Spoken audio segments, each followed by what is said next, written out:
Qizlarjolar, bu namazlikni ko'rmabsizlar, bu dunyoga kelmasdan mana buni chiroyligini qaranglar. Shunaqa chiroyli ekan, cho'ntak qismlari o'zi bilan yeng qismlarini asalligini qaranglar. Shunaqa chiroyli qilib ishlangan. Ro'mollari kenggina, xohlagan uslubingizda o'rab olsanglar bo'ladi. Oldi qismlari bo'lsa tugmachalik qilib ishlangan. Kiyib eshganda ham qiynalib qolmaysizlar. Materialini ta'riflashga til ojiz qizlarjolar, juda ham zo'r material, suvga uncha-munchaga kirishmaydi.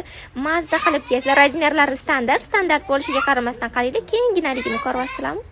Bemalol 54-razmergacha ham to'g'ri keladi. Do'konimizga kelib yoki onlayn tarzda sutekin narxida xarid qilib ketsanglar bo'ladi. Bunaqa narx faqatgina Sara Shopda qizlarjolar, chunki boshqa do'konlarda eng kamida 450 ming, 550 mingdan sotilyapti. Faqatgina Sara Shopda 220 ming so'm evaziga Qurbon hayit munosabati bilan olsanglar bo'ladi. Orqalarini ham qaranglar, qomatinglarni ham bilintirmaydi. Haqiqiy muslima opa-singillarimizning tanlovi.